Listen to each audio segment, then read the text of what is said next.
So I don't know, thinking about this generation, what are some of the barriers, Mitchell, that you see potentially for actually mobilizing this generation, not only just to have a talk about missions. Yeah, I read a John Piper book or something, but really laying their lives down to see the nations reached.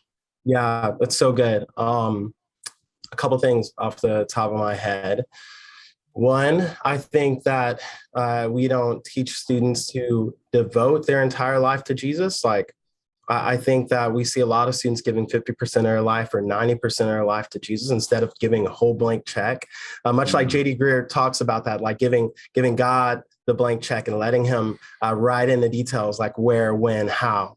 And so even at our Abide retreat this past weekend, the last session was on just devotion. And Jesus gave 100% of his life for us. We must give 100% of our life for him. Yeah. So I think that starts with the small things. So even when we recruit for our summer discipleship program, we're asking students like, man, like what is 2 months of your life?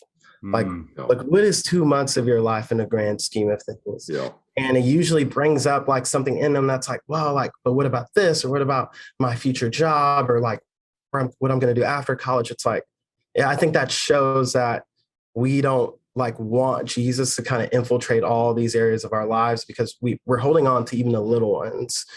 So I think starting like small and like helping our students understand that 100% of their lives belong to God and getting them ready for like continuing to live that out in the future as they transition out of college. And here's something new that I've just been processing and communicating to our students, and I'm going to keep doing it. It's not a coincidence that they're here at UT and a part of our church and in this ministry. It's not a coincidence at all. It's God's hand in it. So what if there were really only two options for students? Because since they're partners, members of our church, what if they committed to finding a job here and continuing to mobilize like at our church to send people to the nations and discipling college students?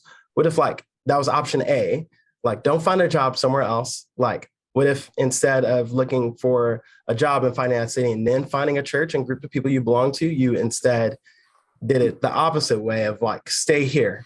And how can you mobilize more? So that's option A. But then also option B is like, all right, what if your job can be done overseas?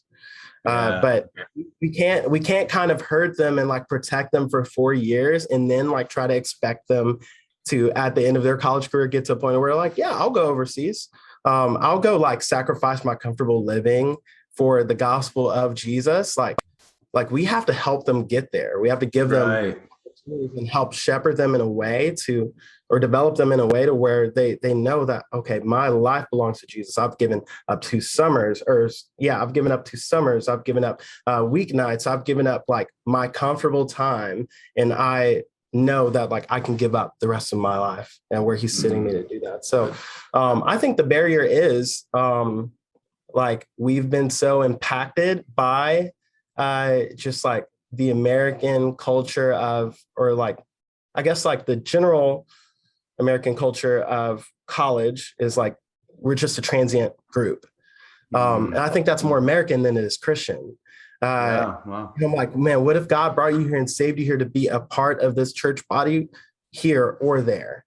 So I think working against that is something new that I've been praying to and talking to students about as they're trying to figure out their calling. But so I think that could be a huge barrier that I've seen.